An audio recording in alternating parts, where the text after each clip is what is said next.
Lalu hati saya tergerak untuk mampir masuk ke dalam Masjid Agung Rembang yang berdekatan dengan alun-alun Rembang.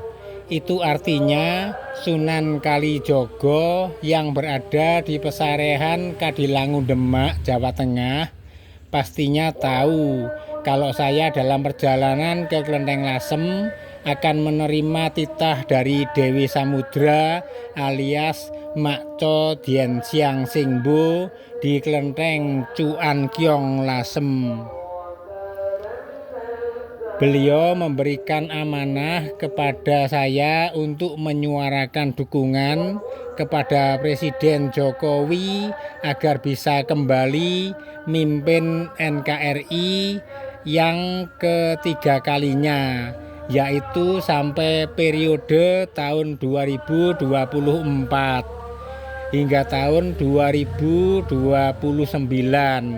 Dan saya baru menyadarinya sekarang bahwa Kanjeng Sunan Kalijogo lah yang mengundang saya masuk ke dalam Masjid Agung Rembang. Dengan terlebih dulu bis Sinar Mandiri dibikin kebablasan, sehingga saya tinggal melangkahkan kaki saja sudah sampai di Masjid Agung Rembang. Namanya wali kan serba bisa. Beliau mengundang saya dengan cara seperti itu tanpa perlu berkata-kata.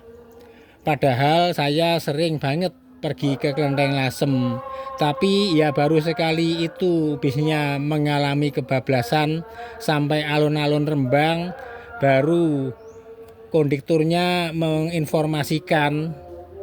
Jadi waktu sampai Lasem, kondektur itu tidak pernah menginformasikan nyampainya di Kota Lasem begitu. Atas kejadian tersebut, saya justru bersyukur dan berterima kasih kepada Kanjeng Sunan Kalijogo. Kalau saya diundang seperti itu, pastinya ada satu hal penting. Sebagaimana terbersit di dalam pikiran saya adalah begitu saya tiba di dalam Masjid Agung dan berbincang santai dengan Pak Nur Rohman, warga Kecamatan Senori, Kabupaten Tuban yang kebetulan ada di sana. Nah, pada saat itulah Kanjeng Sunan Kalijogo membekali saya dengan melegalisir diri saya. Kalau diri saya sudah dilegalisir oleh Kanjeng Sunan Kalijogo, tentu besar sekali pengaruhnya, yaitu ketika saya menyuarakan dukungan untuk Presiden Jokowi supaya dipilih lagi, dijadikan presiden lagi. Lah disinilah Kanjeng Sunan Kalijogo pastinya berharap kepada para ulama dan para santrinya NU, selain juga berharap kepada para ulama dan para santrinya Muhammadiyah pada mengikuti apa yang dimaui Kanjeng Sunan Kalijogo, bahwa beliau masih sangat suka, sangat mendukung Presiden Jokowi karena dianggap dan dinilai paling cocok dan paling mampu dijadikan sebagai penyelamat bangsa Indonesia. Dalam hal ini, saya merasa sangat senang sekali telah dijadikan corong mikrofonnya para makhluk suci dalam menyuarakan dukungannya kepada Presiden Jokowi. Semua itu toh untuk kepentingan dan keselamatan seluruh rakyat Indonesia. Sedikit pun bukan untuk kepentingannya para makhluk suci, karena beliau para makhluk suci semua sudah berada di atas suka dan duka, tidak terpengaruh sama sekali terhadap kondisi duniawi. Tapi beliau semua tidak egois, dengan telah memiliki kebebasan dari suka duka duniawi itu, masih mau memikirkan dan mau peduli terhadap suka dukanya seluruh rakyat Indonesia. Maka cawe-cawelah beliau dalam urusan pilpres kali ini. Oh iya, pada suatu saat ada orang yang mengetahui bahwa Sunan Bonang pernah datang bersilaturahmi kepada Kongco Kwankong di kelenteng Kwansing Bio Tuban. Dan sebaliknya, kalau Kongco sedang dikirap keliling kota Tuban, pastinya melewati jalan Panglima Sudirman.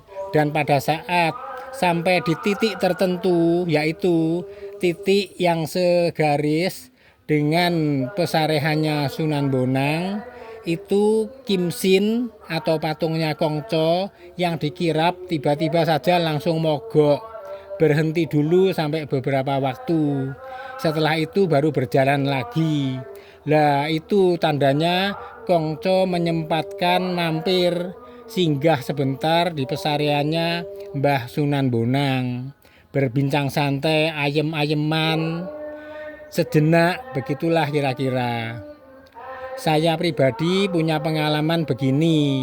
Pada tanggal 1 November tahun 1999, saat berdoa di depan altarnya Kongco di kelenteng Kwansing Bio Tuban, saya diberi petunjuk untuk pergi ke pesarehannya Sunan Bonang tanggal 6 November yang akan datang. Saya pun pergi ke sana. Ternyata tanggal 6 November tahun 1999 itu bertepatan dengan hari Isra Mi'raj. Selain tanggal 6 November, saya disuruh sama Kongco untuk tanggal 11 November 1999 pergi ke makam Mbah Sunan Ampel, ayahnya Mbah Sunan Bonang yang posisinya di kota Surabaya. Dan berangkatlah saya ke makamnya Sunan Ampel pada tanggal 11 November 1999. Sesampainya di sana, saya menemui bagian informasi Bapak Haji Amin. Saya mengatakan, saya datang ke sini karena dapat petunjuk dari Kongco Kwankong di kelenteng Tuban. Petunjuknya saya disuruh menginap 4 malam dan disuruh masuk ke ruang makamnya Mbah Sunan Ampel sebanyak 2 kali. Pada hari pertama dan hari keempat, bahwa boleh ya Pak, saya minta masuk. Beliau lalu bertanya tentang nama saya, dari mana dan agamanya. Saya jawab, Marjoko dari Tuban, agama Buddha. Kata Pak Amin, gini Mas ya, tamunya Mbah Sunan ini memang banyak sekali dan tidak terbatas dari berbagai agama, suku, dan golongan. Tapi kalau mau minta masuk itu tidak mudah. Tidak semua orang diizinkan masuk ke ruangan makamnya Mbah Sunan. Beberapa tahun yang lalu, Mbah Sunan pernah memanggil beberapa orang biku untuk datang ke sini. Akhirnya datang juga 6 orang biku dari Jakarta. Mereka bilang dipanggil oleh Mbah Sunan. Itu pun mereka semua tidak masuk ke ruang makam, hanya di luar saja. Dan pada saat pulangnya, rombongan biku tersebut diantar oleh Eyang Putri sampai pada jarak tertentu. Begitulah pengakuan dari salah seorang biku kepada saya.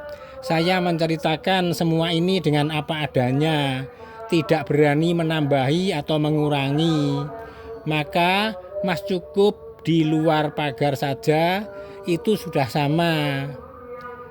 Tapi saya minta masukkan sehubungan dengan petunjuk yang saya terima Pak, bukan atas keinginan sendiri. Saya cuma ingin melaksanakan petunjuk itu dengan sungguh-sungguh.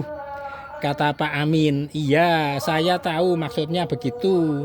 Tapi karena peraturan, jadi saya tidak berani memberikan izin. Sekarang jangankan kok Mas Marjoko, orang yang mengimami sholat di masjid ini saja tidak pernah masuk kok.